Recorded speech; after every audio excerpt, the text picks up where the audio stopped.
Singular noun से पहले ही आपका जो कि टीएचई का प्रयोग होगा। तो कौन सा सिंगुलर नाउन, जो भी मैं बताया उसमें गलती दोबारा ना करें। स्वागत है दोस्तों आप सभी का हमारे YouTube channel Indian English school for क्या में। आज की इस वीडियो में हम लोग यूज ऑफ दा का सीखेंगे और ये जानेंगे कि दा का प्रयोग कहाँ होता है, किस प्रकार से होता है।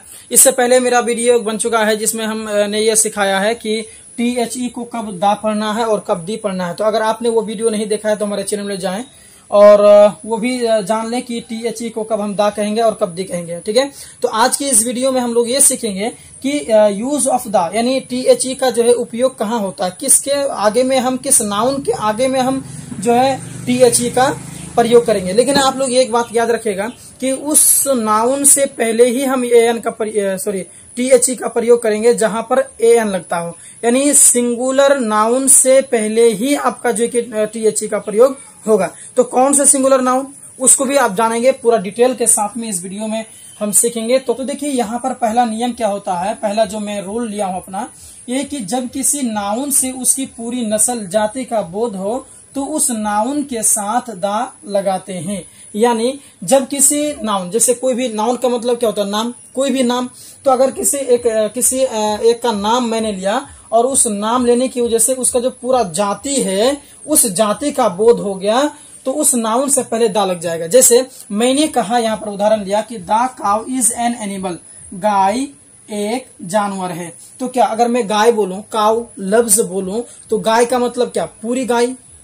गाय का मतलब क्या होता है कि दुनिया के अंदर में जितने भी गाय हैं सभी के सभी उस जाति में आ जाते हैं, है कि नहीं। तो उस जगह में हम उसके जैसे कि अगर गाय है तो गाय तो सभी जानवर है ना, जितने भी गाय है दुनिया के अंदर में सभी के सभी जानवर हैं।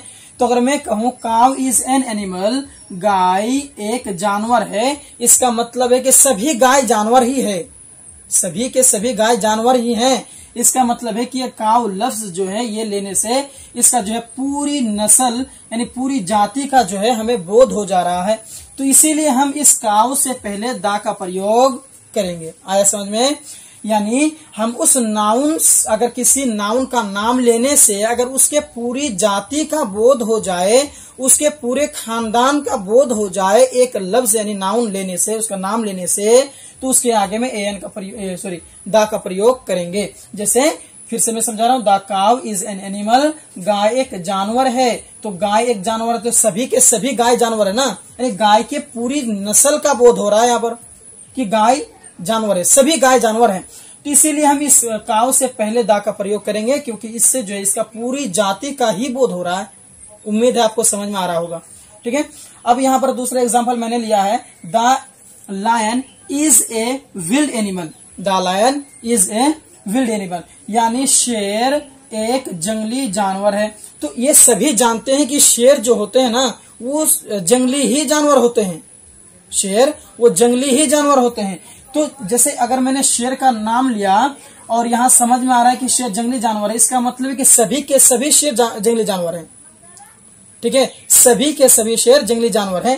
यानी ये शेर लफ्ज नाम लेने से और जंगली जानवर लेने से जो है कि इसका जो है कि पूरा जाति का ही बोध हो रहा है। ठीक है, इसका पूरा जाति बोध हो रहा है, ये नहीं कि एक शेर, दो शेर, तीन से नहीं, शेर का जितने भी नस्ल है ना सारा का सारा नस्ल इसमें आ जा रहा है। तो यानी कोई एक नाउन लेने से अगर उसकी पूरी जाति का बोध हो जाए तो उससे पहले दा का प्रयोग करेंगे। यानी यहाँ हो जाएगा the lion is a wild animal, जो ये शेर एक जंगली जानवर है।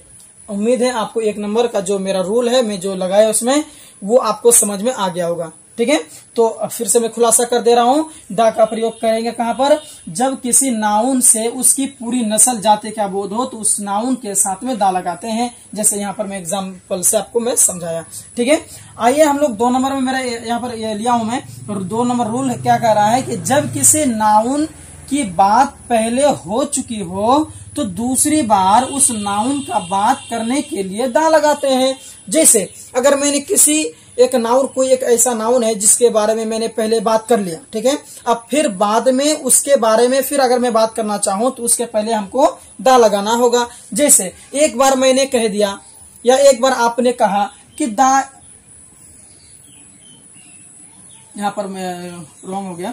This is a pen, this is a pen, यह एक कलम है। मैंने कहा यह एक कलम है, तो दिस इज ए पेन। फिर मैं बाद में और एक बार बोला कि दैट इज ए पेन, वह एक pen, sorry that is a pencil, वह एक पेंसिल है। मैंने ऐसा कहा, ठीक है। दो बार मैंने कहा, एक बार कहा दिस इज ए पेन, यह एक कलम है, दैट इज ए पेंसिल, वह एक पेंसिल है, मैंने ऐसा कह दिया। उसके बाद में देखो मैंने पेन का नाम लिया, पेंसिल का नाम लिया, ठीक है। तो दो पेन और पेंसिल का नाम मैंने पहले ले लिया, ठीक। अगर मैं फिर बाद में इन दोनों का नाम लेना चाहूं तो उसके पहले में दा का प्रयोग करना पड़ेगा, क्योंकि मैंने इन दोनों नाउन का पहले नाम ले लिया है। पेंसिल और पेन का नाम पहले मैंने ले लिया है, फिर बाद में उसी का नाम ले तो हमको दा लगाना होगा। जैसे मैंने कह दिया यह एक कलम है, यह एक पेंसिल, वह एक पेंसिल है, ठीक है। फिर मैं कहूं कि the pencil, pen is black, the pen is black, कलम काला है, but the pencil is white, लेकिन पेंसिल सफेद है। तो मैंने इसका नाम पहले ले लिया था, देखो यहाँ पर पेन लिया है, फिर यहाँ पर पेन आया, ठीक। फिर मैंने पेंसिल ले लिया था इसका नाम, फिर उसी पेंसिल का नाम मैंने यहाँ पर लिया। तो जब मैंने इसका नाम पहले ले लिया, फिर दोबारा जब मैंने इसका नाम लेने की जरूरत पड़ी तो मुझे यहाँ पर दा लगाना होगा, ठीक है। उम्मीद है समझ में आ रहा होगा, ठीक है। तो दोस्तों देखिए बहुत ही सिंपल है, समझे, बहुत आसान है। थोड़ा ध्यान पूर्वक और दिमाग लगा के समझिएगा तो समझ में आ जाएगा, ठीक है। क्या है यहाँ पर, द पेन इज ब्लैक, कलम काला है, ठीक, but the pencil is white, pencil सफेद है। चलिए मैं आपसे सवाल करता हूँ, फटाफट बोलिए तो दा का प्रयोग यहाँ पर क्यों किया, दा पेंसिल क्यों किया। यहाँ देखिए दा पेंसिल है क्या, नहीं है। यहाँ पर दा पेन है क्या, नहीं है। यहाँ पर क्यों हो गया बताइए तो। शाबाश, आपने बिल्कुल सही समझ रहे हैं। क्यों यहाँ पर नाम लिया, क्योंकि इस पेंसिल का तो नाम मैंने पहले ले लिया था, पेन का भी नाम मैंने पहले ले लिया था। जब मैंने पहले ले लिया था फिर उसी का दोबारा नाम ले रहे हैं तो दा का प्रयोग कर रहे हैं, समझ रहे हैं ना। जब किसी नाउन का पहले तज़किरा हो चुका होता है, जब किसी नाउन का पहले बात कर लिए होते हैं, उसके बाद में अगर उसी नाउन का दोबारा अगर बात करना चाहें तो हमको दा का प्रयोग करना पड़ेगा, ठीक है। समझ में आया।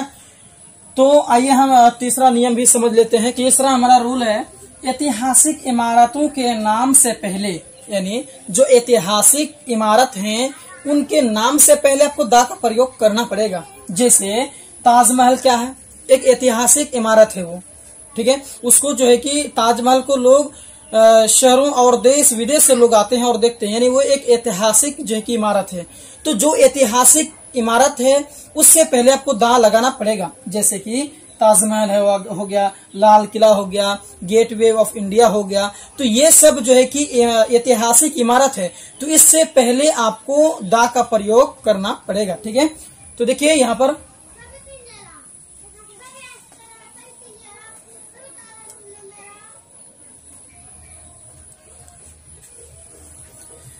तो देखिए, तो हम लोग यूज करेंगे अगर कहना चाहते हैं कि the Taj Mahal is a beautiful, sorry is a building, the Taj Mahal is a building, Taj Mahal एक बिल्डिंग है, तो उसमें हमको दा का प्रयोग करना पड़ेगा और कहना पड़ेगा कि द ताजमहल, ठीक है। हम direct Taj Mahal is a building नहीं कह सकते हैं, वो ग्रामर के अनुसार में गलत हो जाएगा। आपको कहना पड़ेगा the Taj Mahal is a building, Taj Mahal एक बिल्डिंग है। अगर हम कहना चाहें कि लाल किला एक बड़ा बिल्डिंग है तो आपको कहना पड़ेगा the Lal Qila is a big building. आप यहाँ पर Lal Qila is a big building नहीं कह सकते हैं, आपको दा का प्रयोग करना पड़ेगा, यानी the Lal Qila is a big building आपको कहना पड़ेगा, यानी लाल किला एक बड़ा बिल्डिंग है। इस प्रकार से समझ में आया। यानी जो ऐतिहासिक इमारत है उससे पहले आपको दा का प्रयोग करना पड़ेगा, ठीक है।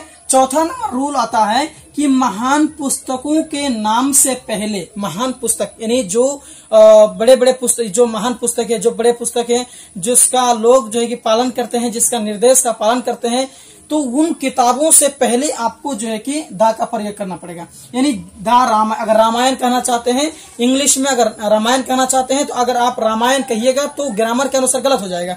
आपको कहना पड़ेगा द रामायण, द बाइबल, ठीक है। समझ में। आप डायरेक्ट रामायण या बाइबल नहीं कह सकते हैं, दा का प्रयोग करना पड़ेगा। अगर आप कहना चाहते कुरान तो आपको दा कुरान कहना पड़ेगा, ठीक है, आप डायरेक्ट कुरान नहीं कह सकते हैं, द कुरान कहना पड़ेगा। ठीक है,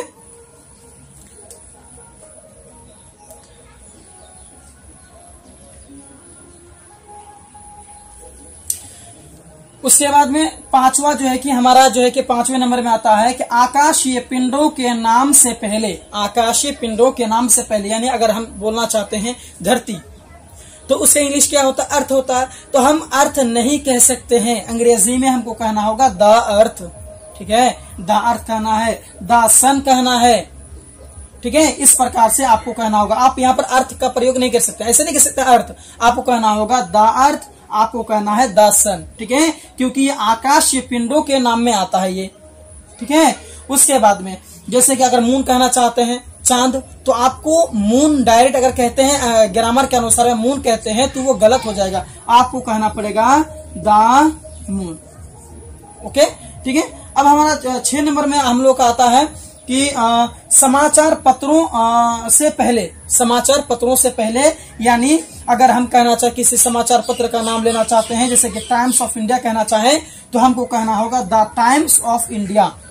आप डायरेक्ट टाइम्स ऑफ इंडिया कहिएगा तो गलत हो जाएगा। ठीक है, आपको कहना होगा द टाइम्स ऑफ इंडिया। क्यों? क्योंकि टाइम्स ऑफ इंडिया जो है ये आपका समाचार पत्रों में आता है। ठीक है, इसीलिए आपको द टाइम्स ऑफ इंडिया कहना पड़ेगा। अगर आप कहना चाहते हैं इंडिया टुडे, ये चैनल ये है ना जो है कि एक समाचार पत्र का नाम है। ठीक है, तो अगर आप इंडिया टुडे कहना चाहते हैं तो आपको कहना होगा द इंडिया टुडे, द का प्रयोग आपको करना पड़ेगा। ठीक है, यानी किसी भी समाचार पत्र का नाम लेना चाहें तो आपको द का प्रयोग करना पड़ेगा। अगर किसी आकाशीय पिंडों के नाम लेना चाहते हैं, जैसे कि चांद, सूरज, धरती, आसमान, जमीन, ये सब का नाम लेना चाहते हैं तो उनके पहले आपको द का प्रयोग करना पड़ेगा। अगर आप जो है कि किसी महान पुस्तक, जो बड़े पुस्तक हैं, जिसका लोग पालन करते हैं, जिसको लोग मानते हैं, अगर उस किताब का नाम लेना चाहते हैं तो उसमें भी आपको द का प्रयोग करना पड़ेगा। The Ramayana, the Bible, the Quran, the Injil. ठीक है, इस प्रकार से। अगर आप ऐतिहासिक इमारत, जैसे कि कोई ऐतिहासिक इमारत है, जैसे लाल किला हो गया, ताजमहल हो गया, गेट ऑफ इंडिया हो गया, ये सब का नाम लेना चाहते हैं तो उसमें भी आपको द का प्रयोग करना पड़ेगा। ठीक है दोस्तों, 7वें नंबर में आता है कि द्वीप समूह या पर्वत समूह के नामों के पहले, जैसे यानी कोई द्वीप समूह है या कोई पर्वत समूह है, उससे पहले आपको द का प्रयोग करना पड़ेगा। जैसे अगर आप हिमालय कहना चाहें अंग्रेजी में तो आपको द हिमालय कहना होगा। यानी पर्वत समूह या द्वीप समूह, ये दोनों में कोई भी अगर आपका आता है नाम तो उसमें आपको द का प्रयोग करना पड़ेगा। जैसे अगर आप कहना चाहते हैं वेस्ट इंडियाज तो आपको कहना पड़ेगा द वेस्ट इंडियाज। ठीक है, यानी जो द्वीप समूह है और पर्वत समूह है उसके नामों के पहले आपको जो है कि द का प्रयोग करना पड़ेगा। उसी प्रकार से 8वें नंबर में आता है कि नदी, सागर के नामों के पहले, यानी जो नदी है, सागर है, उनके नामों के पहले भी आपको जो है कि द का प्रयोग करना पड़ेगा। जैसे यमुना, अगर आप यमुना नदी के बारे में कहना चाहें तो आपको द का प्रयोग करना पड़ेगा, यानी द यमुना कहना होगा आपको। ठीक है, उसी प्रकार से अगर आप गंगा का नाम लेना चाहते हैं, गंगा नदी, तो आपको कहना पड़ेगा द गंगा रिवर। ऐसा करके आपको जो कि गंगा से पहले आपको द का प्रयोग करना पड़ेगा। यानी जो नदी, सागर हैं, उनके नामों से पहले भी आपका जो कि द का प्रयोग होगा। या अगर आप कहना चाहते हैं कि सरस्वती तो आपको कहना पड़ेगा द सरस्वती, इस प्रकार से। तो दोस्तों बहुत ही इम्पोर्टेंस था ये वीडियो आप लोगों के लिए, जो कि मैं ये वीडियो बनाना बहुत ही मुनासिब समझाऊं आप लोगों के लिए। तो ये बहुत इम्पोर्टेंट है। आप जो भी देखे हैं उसको जो है कि आप स्क्रीनशॉट लेकर के जो है कि उसको कॉपी में उतार लें और इसे अच्छी तरीके से याद कर लें, अच्छी तरीके से समझ लें और इन चीजों को जो भी मैं बताया उसमें गलती दोबारा ना करें, क्योंकि दोस्तों ये बहुत बड़ी गलती हो जाएगी अगर आप जो है कि इसमें द का प्रयोग ना करें, या कि जो जिसमें लगना नहीं चाहिए द का प्रयोग वहां पर आप कर दें, तो ये बहुत बड़ी गलती है। तो ध्यान पूर्वक इसको समझें और इसको उतार लें। और साथ में दोस्तों आप लोग हमारे चैनल में नए हैं तो चैनल को सब्सक्राइब भी कर दें ताकि आप लोगों का सपोर्ट मिले और जो भी मैं वीडियो बनाऊं उसका नोटिफिकेशन सबसे पहले आप तक पहुंचे। देखिए बहुत ही आप लोगों का सपोर्ट का मुझे बहुत ही ज्यादा जरूरत है, क्योंकि आप ही लोग जो हैं जो मुझे सपोर्ट, आप ही लोगों के सपोर्ट के द्वारा ही मैं आगे बढ़ सकता हूं और आप लोगों तक मैं अपना जानकारी आप लोगों से शेयर कर सकता हूं। तो वीडियो कैसा लगा कमेंट बॉक्स में जरूर बताएं। अगर हमारा वीडियो आपको अच्छा लगा तो चैनल को सब्सक्राइब करें, वीडियो को लाइक करें, अपने दोस्तों में शेयर करें। तो मिलते हैं दोस्तों अगले वीडियो में। Thank you.